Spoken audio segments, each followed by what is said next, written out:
Thank you. This is Stacy Dawson Stearns. I'm sitting in New York at the Mama Galleria with all these great artists here, and I am here to introduce. Hi, I can see a Johnny and company at the long table at Hot Shot Muffler in Los Angeles. So I'm Stacy. I am a Culture Hub artist. I'm also a fellow right now in Los Angeles. And so if you're in LA and you're looking at this, I know Onions is out there busy with the Pride of Lemert. So I can't say hi to them right now. But my initiative in this fellowship is to connect LA artists with Culture Hub, connect LA artists with technologists, and really like move art outward through the digital realm, through these like deeply soulful human beings who are culture hubs. So if you're afraid of technology, don't be. Okay, a Johnny Branham. They then is an undisciplinary artist who works between performance, writing, digital media, facilitation, and divination. Guided by a commitment to psycho-spiritual inquiry, Ajani examines the stories that structure our being in the world. Ajani hails from Anchorage, Alaska, and is a graduate of South Carolina Governor's School for the Arts and Humanities. They hold an AB in English and a certificate in dance from Princeton University and a PhD in culture and performance from UCLA. But don't be intimidated.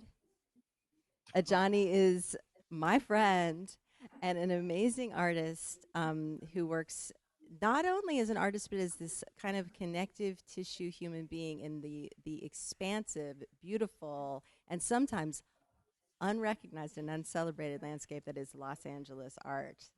Those of us here know what we're talking about. So happy to see him sitting at the table with all these amazing artists who I could go on and on about. But I won't because I'm going to let them get started. Ajani, welcome. Thank you for being here.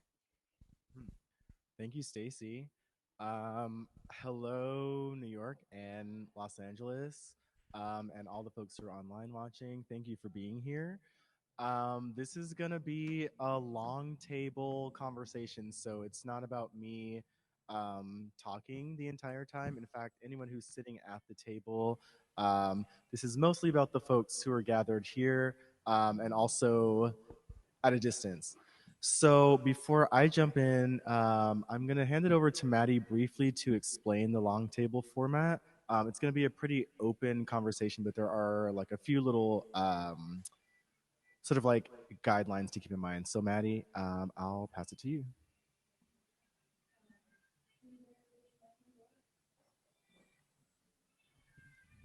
If you can hear me, we are not hearing Maddie. Yeah. Cool. So the long table format is created by Lois Weaver of Split Britches. Split Britches is one of the first out lesbian theater duos. And the long table is a dinner party structured by etiquette where conversation is the only course. So basically, we're at this long table. There is paper and pencils. You can draw on the table, you can come to the table, you can leave the table. Anyone can participate. And I think what we'll do is basically have a Johnny kind of kick us off and frame us up a bit, and then we'll start to sort of free flow between both New York and Los Angeles and experience this telematic live long table. And I guess one of the things to note is that you do need to speak into the mic in order to have the other side hear you. So I'm going to hand it back to Ajani. Cool. Thank you. So this is gonna last about half an hour. Um, I'm really glad that we got to start with a walkthrough of these exhibitions. And I just wanted to share like a few questions that I came up with in response to the work. I'll read them all now, but maybe as we go, I might drop them in again just so folks know what we'll be talking about. So, one of the main themes that I noticed across a lot of the work had to do with things being fractured and things being reassembled or put together again. So, one of the questions that I had in relationship to um, this whole process of things being fractured, things coming back together again is like what the actual process of putting things together again is, especially when it comes to this concept of ancient technologies and what that's supposed to mean and how that might connect the present to the past and the future and all these things. So, one of the first questions I have is how do things get recovered? Do they get recovered? And then, what processes do people use to reassemble what's been lost? Whatever that means. Then, in addition to that, how do people even know what's been lost? So, when we talk about different like cultural or social processes or different kinds of violence, how do folks even know what's been lost, or how do folks know um, how to look for what's been lost, what longings, what yearnings, and also I think importantly, like what sense memories point the way toward what's been lost. So, like, what things do people actually feel in their bodies? What habits, what behaviors, what pieces of information do folks either recover or keep dealing with in their lives that give the sense of like, oh, I think something could be different about this. Yeah. Um, I think this will be the last thing I say for now, and then we'll open it up. One thing that's interesting to me is that a lot of the work that we've seen is really about the process of like holding on to something, holding on to people, holding on to other kinds of beings, holding on to situations that are no longer with us. Yeah. Um, I think another thing that sort of flows throughout the show is this idea of like being in relation to ourselves, other people, and other kinds of beings that may or may not be human. Yeah. I know from personal experience that being in relation often means like giving up some part of what you think might be true about yourself. So, thinking about like what this process of recovering things is, putting things back together, what that might be, what parts of yourself can you give up in order to make relation happen? It's a casual question, right? What parts of yourself can you give up in order to make relationship happen with yourself, other people, and other beings that may or may not be human? Instead of thinking about throwing those parts of ourselves away, maybe you can compost them. So, what would that look like? Um, yeah, I'll leave that there, and I'll open it up to folks to sort of like riff on any responses you have to these questions. Um, they don't have to be answers; they can be more questions, they can be thoughts. And if you're someone who has been thinking about solutions to like these structural and personal issues, this might be a time to share those too. Doing another mic check on our second mic. Can you hear this one, New York?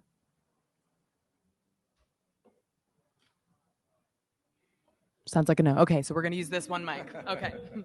We just want to take it off the stand. No, it was good, Maddie. It was good. It was just hot. So just take it down a notch. Oh, I was like super smooth and creamy over here. Okay, so we can use this one. So Yes, you can.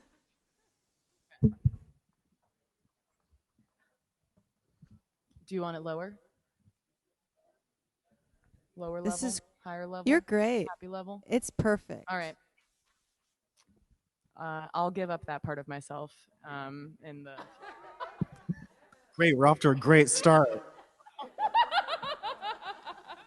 Also, just to say again, since this is a conversation between us here in this space and also the folks in New York, I guess we don't have to like wait on each other. Whoever feels led to talk whenever, please just jump in.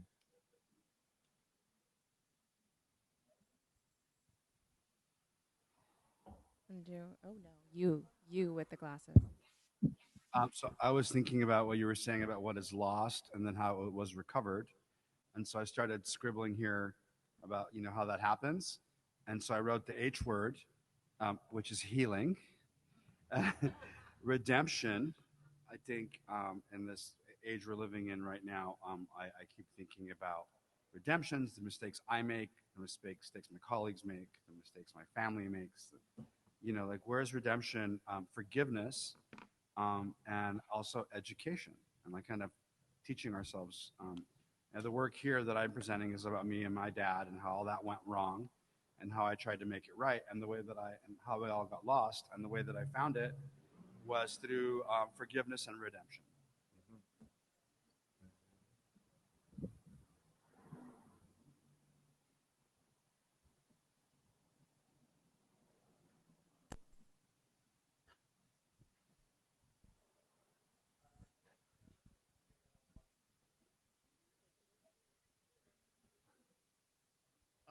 So speaking on this idea, there was another artist out in LA that was talking about what part of their culture are they willing to share, and also speaking to those ideas of things that are lost. And I know that my piece in particular, I withheld all the materials in that same kind of vein as to that kind of represents the lost knowledge, and I didn't want the piece to become a kind of where's Waldo in the art piece and have the piece speak to itself. And so I think there's something to be said for that, and I'm interested in what the other artists there in LA have to say, or anybody here in New York. I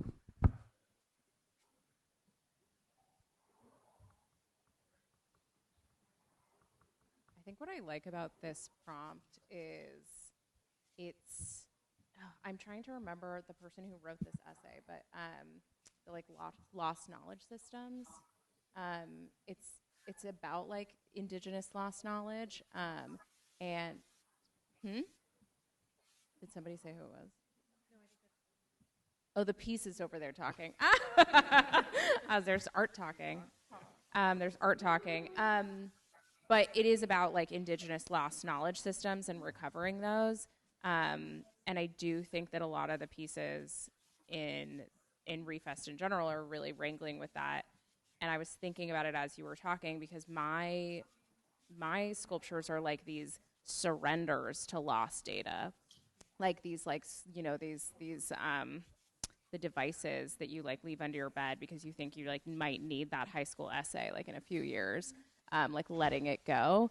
But I do actually think like these lost like indigenous knowledge systems are so important to try to find and reclaim, because those sort of power systems that disrupt and like disenfranchise those knowledge systems are like very, very powerful. It's very interesting, especially when it comes to technology, that's like there's like this tension there, like what do we hold, what stays in an archive, what do we let go, and if somebody lets it go, how can we have it back, like how can we reclaim it? It's interesting.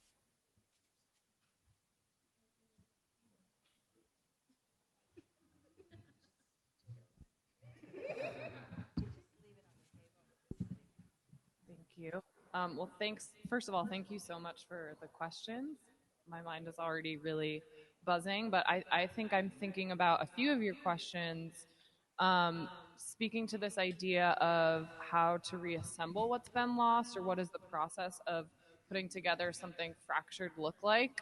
And I think a lot about the artifacts, almost like fossils, like these artifacts that might speak to what has been lost, but not be able to, in totality, illustrate or capture the wholeness of that. And so I think a lot about the theme of Refest, of this idea of renew or to regenerate, and the idea that you might not ever be able to go back to what was lost, but you can take the artifacts of that loss and create something new, and reimagine and build sort of a new future off of those artifacts. And I think I see a lot of the artists in the exhibition dealing with that, dealing with the as you mentioned, the fractured nature of perhaps moments of what is left behind, and then how we move forward without the whole picture to build something better and to build something new. Um, and the sense of sort of what then you're giving up to be in relationship to something new. I think we often have to deal with that loss and the grief of reconstruction for the newness to come. So some of the thoughts in my mind. Thank you. Oh, yeah.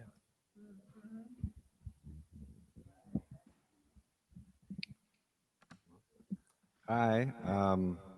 Yeah, really fantastic questions, and I've been enjoying people's responses to them. Um, Particularly around the concept of fracturing, looking at society being fractured, and holding on to some of these elements that are in fragmentation or fracture. I think a lot of indigenous communities have that as a daily lived experience. We are post-apocalyptic. We've all have lived through and survived our apocalypse, and there were tribes who didn't make it, who didn't survive.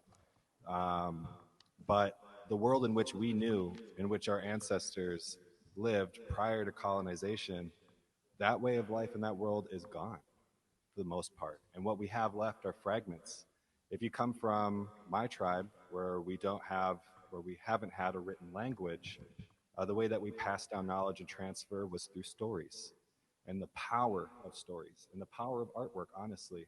That emotional connection, that connection to land, and that connection to one another was very important in how you pass down your information.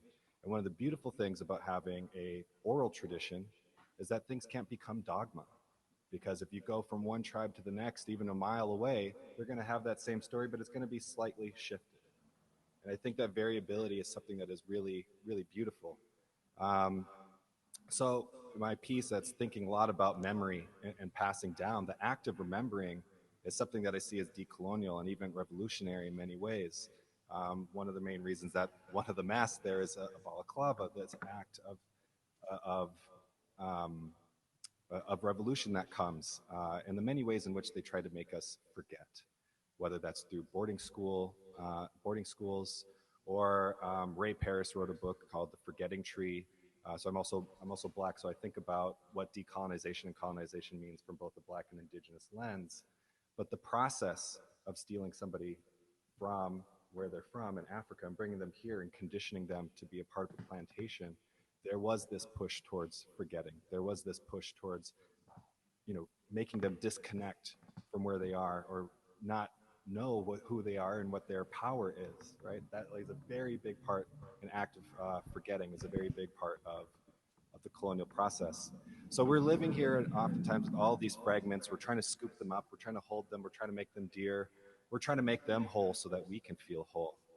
And I think many of us who are going through archives and trying to find this information, we see all of the holes that are there, and how frequently we also see those as sites of violence. We see things that we maybe don't want to see, or we have to contend with things that are really challenging to contend with. So that act is something that feels very present for Indigenous people, but also a lot of people who have encountered and experienced colonization, which is a global phenomenon. So I'm not surprised that so many of us um, are working through that. And I think one of the things about that process of being post-apocalyptic is that because some things have been lost, you can also become what you want to become. So there is some freedom that is a part of it. And I grew up feeling this sense of urgency to renew these things that are really important. The elders were constantly like, you have to learn your language, you have to learn your songs. You could sense a sense of urgency because every time an elder passed away, that was like losing a library.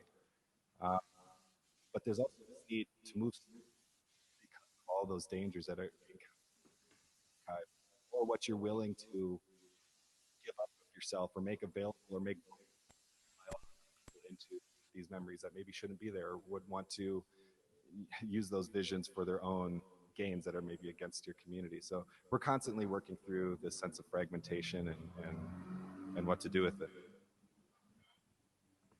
Yeah, I think I connect so much to that. I was actually writing down oral histories as you were speaking, or right before you started speaking. And I also am in a place where I'm investigating, doing ancestral work, and talking to my living ancestors about their dreams and their ambitions and their personal struggles. Um, and what's fascinating to me is that so many people do this. But on another note, like the 23andMe fascination, the like wanting to see what our heritage is or was, and I don't know, who knows if that's actually accurate, but this this feeling that we just want to know, especially if these things were erased from us. And I remember feeling like, okay, now I know that I'm 19% European. How does that make me feel? And how does that change the way I show up in the world? Because I don't feel connected to that. And all I feel connected to is like the stories of my ancestors and my people. And I don't know, sometimes I feel like excavating all of these things, not that there's no point, but it just doesn't change our lived experience without that like emotion and yeah, connection. I also was just writing down like what is the fascination? What do we do with what we find um, in a way that enhances our experience and others' experiences. Um, and then it also had me thinking. I went in college, I decided to go to Paris because I was like, okay, in the 60s, Black artists had this freedom and they were respected and they were cared for and people were attracted to them. So I went and did that. And like 50 years later, 60 years later, but feeling like whatever, it's going to be the same. And I just found a lot of acceptance towards me, but not a lot of acceptance towards African people.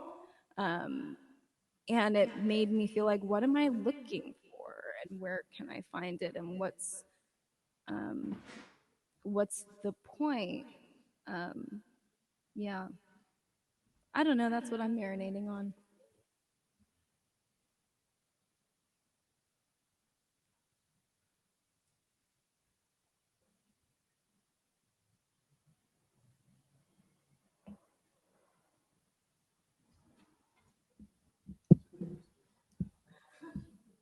Well, to paraphrase Rick James, assimilation is a hell of a drug.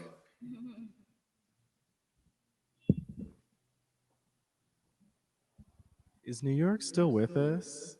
We'd love to hear from you if you are.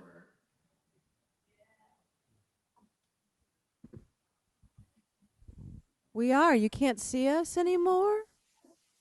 Oh, you just popped back up on the screen. Oh Yeah. yeah. Oh You yeah. see. Okay. Oh, that's what we've been withholding from picking our noses and stuff because we thought that y'all were watching us. No, we're here. We're listening.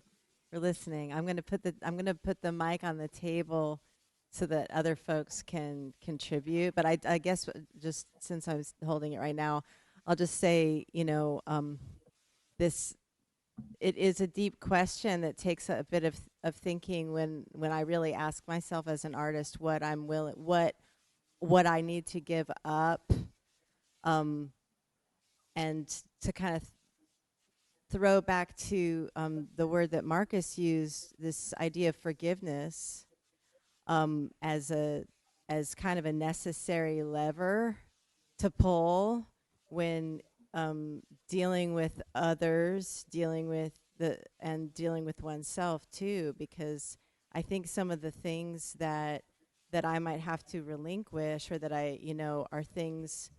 I think the reason why, I mean, this is like getting maybe outside of art, but life is art, etc. But like art might be the thing. In order to relinquish something, I have to acknowledge it, and if it's something that's stuffed deep in,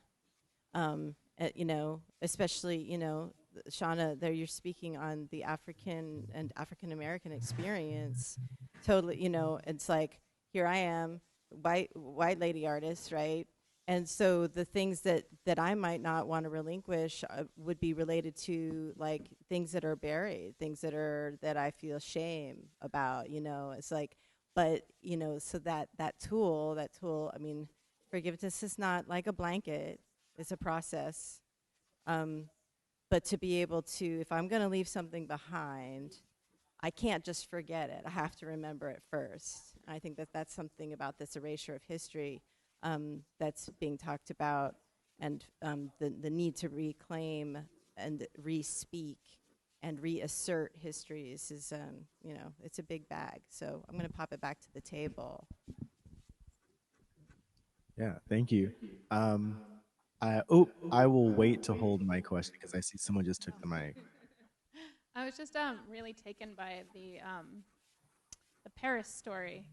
I think just because I keep on thinking about this idea of reassembly and how many of the works, the reassembly is through reenactment, right? And this idea of going through and trying to experience a history again. And that's sort of something I've been doing a lot in my work and wondering about. I really loved your question about what we have to give up, right, in that reenactment. What is the thing we're giving up? And I think for myself, the thing I have to give up is my understanding of the thing before I reenacted the work, which is kind of an interesting thing, right? I thought I understood who my dad was before I did this piece, and then I don't. And that's a hard thing to give up, especially since I've had it for so long. So I wonder how much the reassembly relies upon, I don't know, giving up knowledge or an idea of what we thought we understood when we go back through making the thing, trying the thing. I don't know, it just seemed like it was interesting. This reminds me of something that Sarah and I ran into when we met, was that we realized both of our objects that we made were grief objects. And I actually think like a lot of this talking about like lost knowledge systems and lost cultural artifacts and dealing with the fragments are like huge grieving process of like what is like unknown and what it feels like to let go of something. That just reminds me that like grief is like a really huge part of, I feel like, a lot of what we're talking about.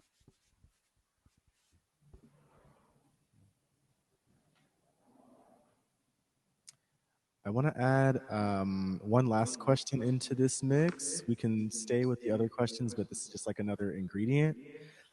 We've been talking a lot about things that get lost or things that people have to give up. But also, I think an important part of this conversation is that things have to be brought in or things also have to be made or remade. We also haven't talked about the word technology and like what that is doing as part of this conversation. Maybe some folks know that the Greek word that technology comes from means craft, right? So just like a way of getting things done or putting them together. So as we think about all these things about like fragments and putting them together and like recovering things and losing things, I think one way we can think about technology is just like a way of getting things done. So with that in mind, what tools do we have for making relation happen? Again, with ourselves, with other people, and then with beings that may or may not be people or even alive, right? What tools do we have for making relation happen? And of those tools, um, what are the tools that we can only use when we're working with people and beings that are not just ourselves?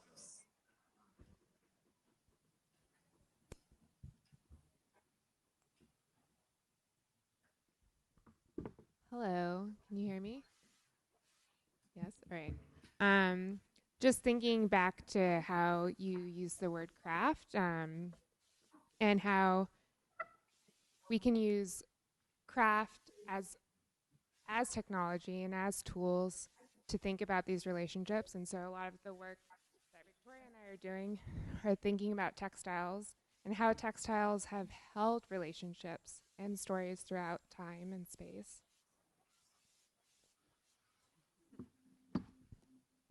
Yeah, Nicole and I in our various collaborations think a lot about that, and just the way that you talked about the origin of that word, technology and craft, is like bursting in my mind, and I can't wait to look into that more. We think of technology now as something that's digital or glowing, but of course, the things that were digital or glowing in a more emotional way historically are the things we take for granted now. Something that inspires me. I also wanted to say on a sort of adjacent note that I really love the metaphor of like coming to the table that this project is bringing. Like we're literally here having this discussion and putting our thoughts on the table, and just very much enjoying being here and absorbing what y'all are saying, and looking forward to reflecting further afterwards. Ooh, just a quick note. As we keep this going, the microphone that's being passed around on your end is going in and out just a little bit. So just if you could just hold it close to your mouth so we can hear all the words coming out of it. Thanks. Hi, how's this one sound? No, That's nothing? great. This one's good? Okay, amazing. Hi, my name is Buffy. Johnny, that's your name? Moderating? Yep, that's it. Hey, I was just really happy. I'm a linguistic nerd. So the root word for technology being craft, and then digital, thinking about that root word, you know, the Latin root being finger or toe, digit, something that we use to make shit. It just feels pertinent to dig our hands in, to dig our toes in. But to return to some of the other thoughts around kind of obscuration or loss or intentional kind of, you know, disclosures or coverings, to either conserve something or to share it, and the different types of relations therein. I developed some of the accompanying text for the exhibition, both here in New York and in LA, for visual descriptions for disabled folks for different points of access. And then we did audio recordings of those as well. And it was, you know, it's an ongoing tricky choreography to describe something, both in terms of the usefulness of that thing, and then also in terms of the aesthetic sensibility of it, or the preservation of the artistic intention of that object or performance. So I guess I wanted to open that up as a line of inquiry adjacent to and connected to the obscuration and loss, by way of disability justice, and by way of, you know, disability justice is kind of embedding in, of course, technology, and then also, of course, you know, ecological justice and transformative justice, racial justice, indigenous justice. I think they're all, we know, intersectionality, that's how it works. But I was wondering, especially from folks who are artists featured in these exhibitions, your thoughts on those things, in regards to disclosing your work, or how you describe your work, how you talk about your work, and share it with people across the senses. Sorry, that was a long-winded way of getting there, but thank you.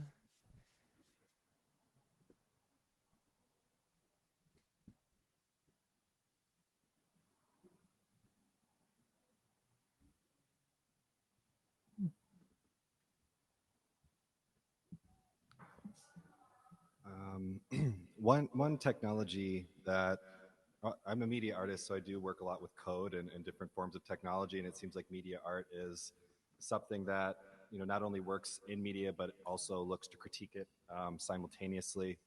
Um, and you know, I do like technology in that sense, and I think there's a lot of discussion within the communities that I'm from as to like how much should go on technology. And like one of the technologies that we consider to be really important in our community is our language.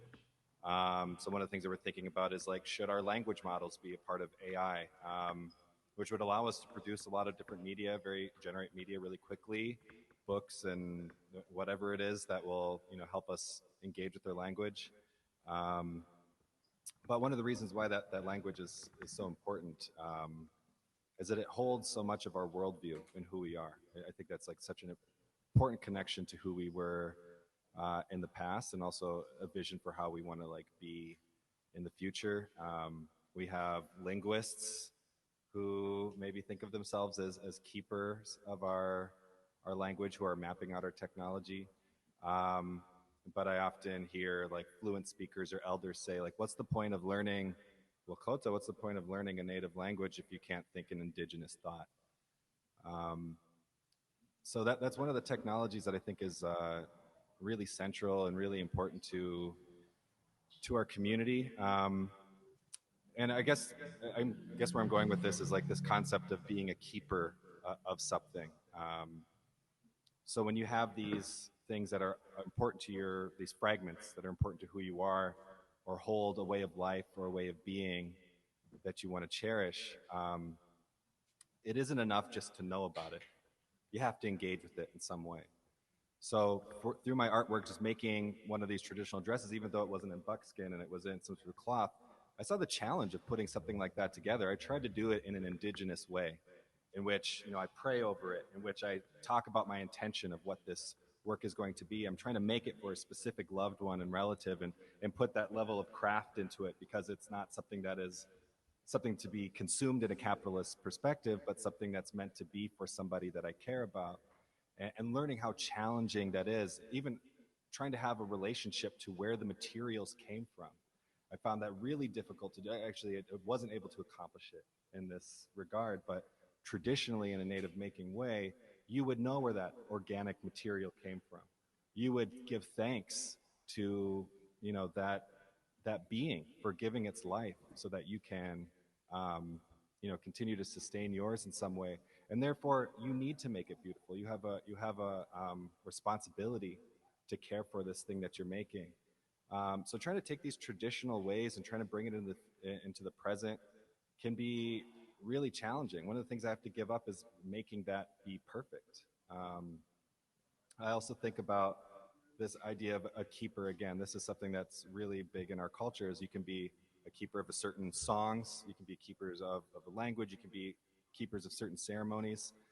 We don't just give knowledge to anybody. You have to prove an ability to be able to wield that knowledge in some way, to be able to steward it, to be able to contextualize it in new ways and be able to do justice to it in some way.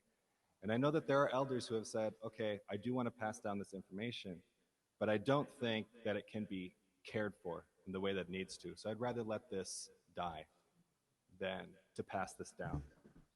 That's what I think is the most responsible in this moment, is to let this knowledge, or to let this thing that I was a keeper of, to let it pass, because I don't think it can survive in its current environment.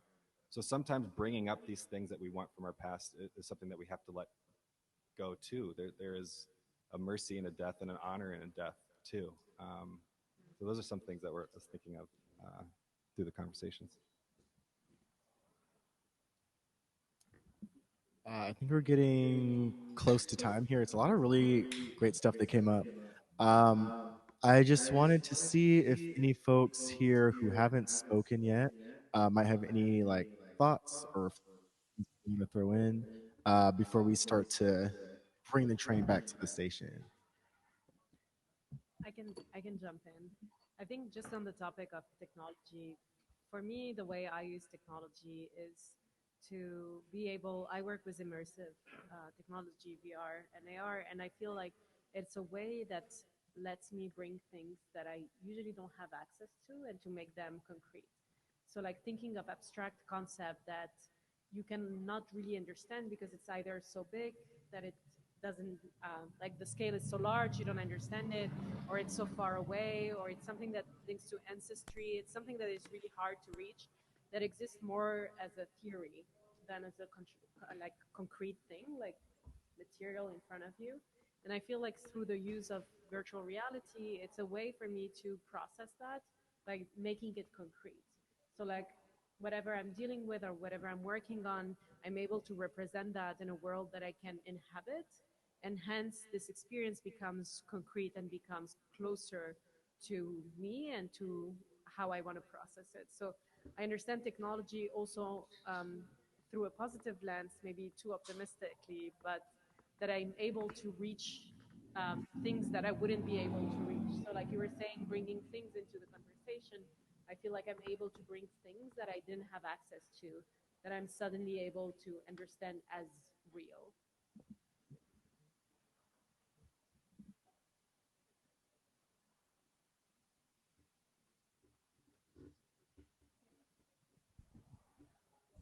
I just wanted to speak a little bit to technology as well, since it hasn't been discussed very explicitly.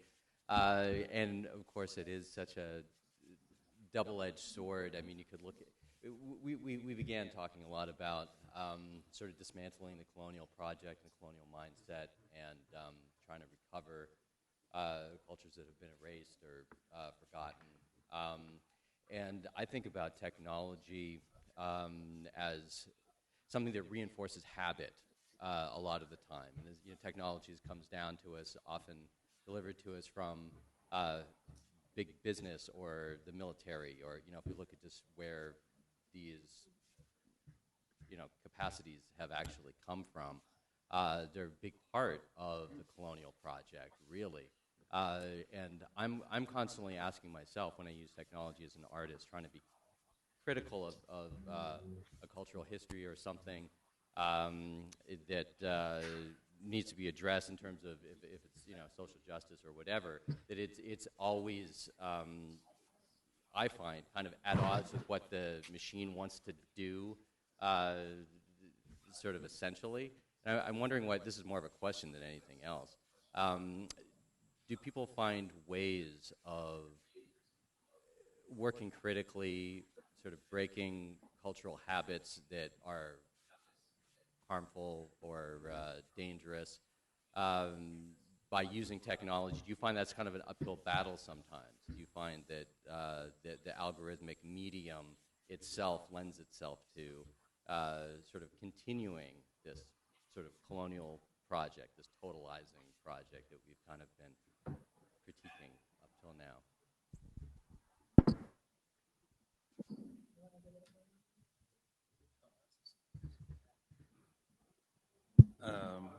Hi.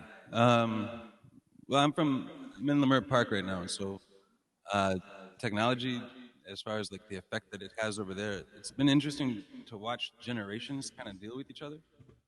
Um, the younger generation has a lot of access to information, and so they have all this information at their fingertips, and they have all this knowledge just ready for them to explore, but they don't have necessarily the wisdom to be able to apply it properly.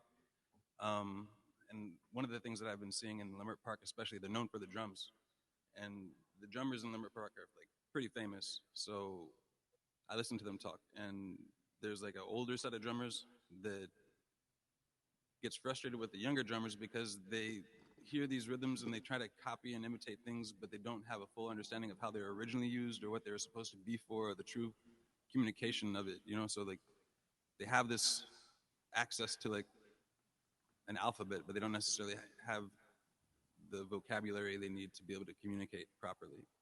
So, I mean, as far as technology goes, I feel like there's like a give and take in so much as you have all this information, but like you only have so much time to process whatever information you get. So, just from what I've seen, there's a give and take in everything, but that's the conflict that I've experienced in Leimert.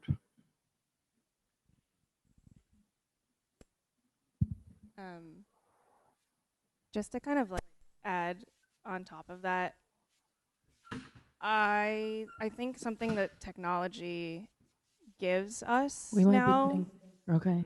Yeah. I'm sorry. Do you want?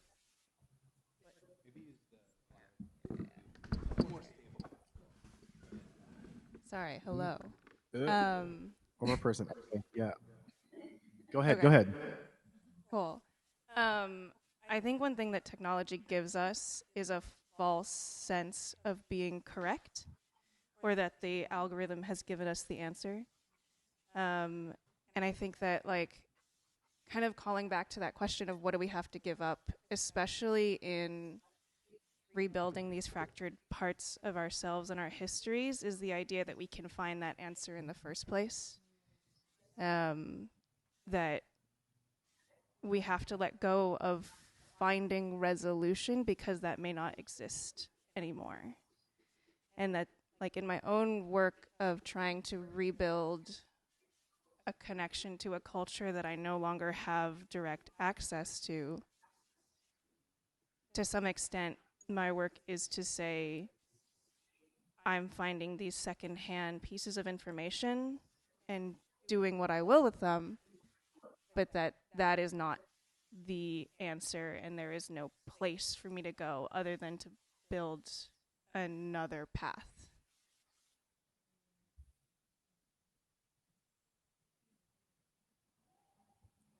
Uh-huh. It's funny.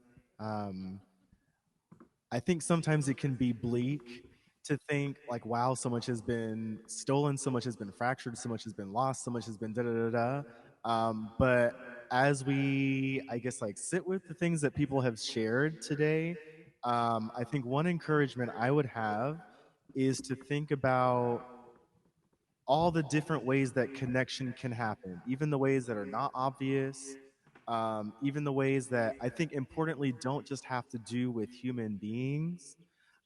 Because when we think about ancestry and like one of the things that makes it so important, a lot of it is about connecting in ways that aren't about what individual people can do. Um, but that's a whole project. So yeah, I just wanted to thank everyone for being present today. I think, like someone said, this long table is a great example of what it means to actually find not even solutions, but just like a way to work toward a shared purpose, even if it's temporary. None of this work can happen individually. So, yeah, I want to thank everyone for being here. Hopefully these conversations continue in some way beyond this container, but that's not up to me. So I'll leave it there for now. Thank y'all. I want to throw in. I just want to say one thing just about the long table format, specifically designed to end in its traditional form, right, as it was originally designed, to end at 45 minutes exactly, no matter what it ends, because the conversation then has to break away from the table and continue, through individuals following up with each other. And so I'm so grateful and thankful. Ajani, thank you for really just, really bringing this into this space together and contextualizing it and helping us and have this conversation. And this is something that we've dreamed about doing and we have done in various capacities, but I think this is the most interesting expression that we've had so far about really trying to feel like we're inhabiting this at the same table. I'm feeling it. I'm feeling like I'm there with you. And so we celebrate what's going to happen after this table out there in Los Angeles, and we're gonna get together over here. So thank you so much. Oh, Maddie, you want to say something? I can see Maddie's got something to say. Speaking of what's about to happen, Alexa Duran's choreographed a dance piece that's going to happen outside. I think we're going to take about 10 minutes to set up. And we're going to send that over to you guys in New York so you can keep that on the wall to see it. And yeah, again, this is a really interesting, format to have to traverse this coastal table.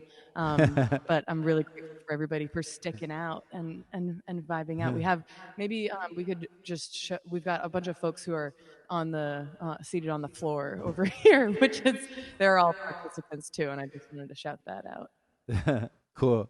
Thank you so much. Right. We'll be I'm gonna set watching. up for Alexa. Cool. Yep.